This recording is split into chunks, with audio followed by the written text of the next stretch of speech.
जय मसीह की। Good morning.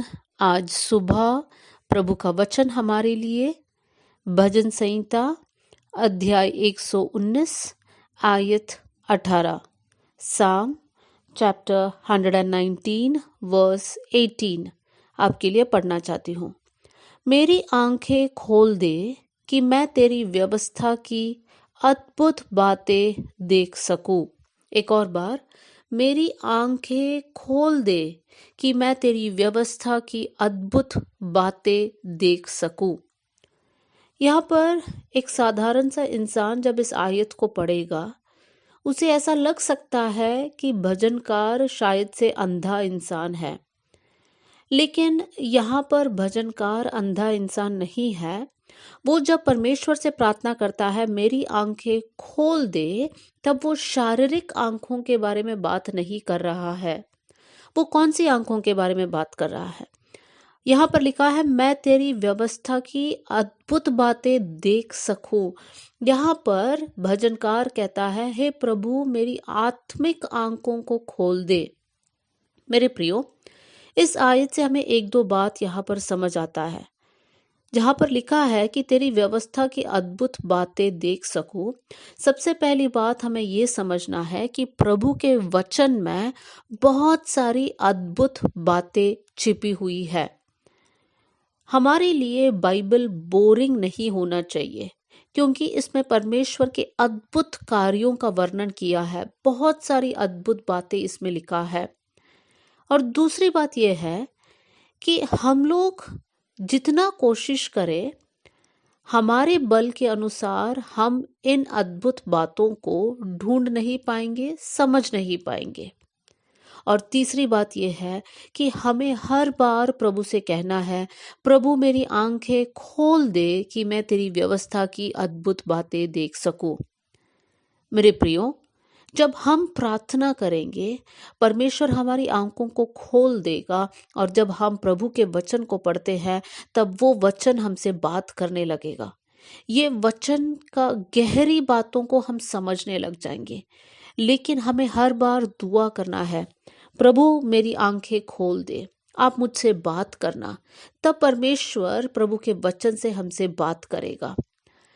मैं एक और बहन के बारे में बताना चाहती हूँ जो प्रभु के सामने इस प्रकार प्रार्थना किया कि परमेश्वर, मैं मेरे बेटे की मृत्यु को देख नहीं पाऊंगी। इस प्रकार वो दुखी होकर रो रही थी, क्योंकि उसका बेटा को खिलाने के लिए उसके पास ना रोटी था और ना पानी था। और जब वो इस प्रकार से प्रार्थना कर रही थी, तब वचन में लिखा है, उत्पत्ति का किताब 21वां अध्याय और आयत 19, यहाँ पर लिखा है तब परमेश्वर ने उसकी आंखें खोल दी। हम लोग हजीरा के बारे में पढ़ रहे हैं।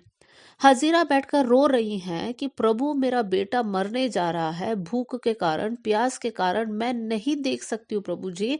इस प्रकार जब वो प्रभु से पुकार रही थी, तब वचन में लिखा है परमेश्वर ने उसकी आंखें खोल दी। तब क्या हुआ? और उसको एक कुआं दिखाई पड़ा। मेरे प्रियो, जब प्रभु ने आंखें खोल दी तो उसको कुआं दिखाई पड़ा। क्या वो कुआं वहां पर पहले नहीं था? हो सकता है वो कुआं के पास ही बैठी है, लेकिन फिर भी उसको कुआं दिखाई नहीं दे रहा है, क्योंकि वो अपने उलझन में ऐसी फंसी हुई है कि उसको वहां पर पानी का एक सोता है कर दिख नहीं रहा है। और इसलिए परमेश्वर ने उसकी आंखें खोल दी और उसको दिखाई दिया, और वो पानी लेकर अपना बेटा को पिलाती है। बहुत से वक्त जब हम वचन पढ़ते हैं, अद्भुत बातें इसमें छिपी हुई है, लेकिन हम इसको समझ नहीं पाते हैं। तब हमें क्या करना है? हमें परमेश्वर को पुकारना है, प्रभु से कहना है, प्रभु मुझे आपके वचन को समझना है, इसकी अद्भुत बातों को मेरे जीवन में मुझे अनुभव करना है।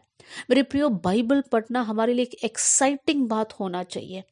इसमें हमें इंटरेस्ट होना चाहिए और प्रभु से कहना है, प्रभु मेरी आंखों को खोल दे।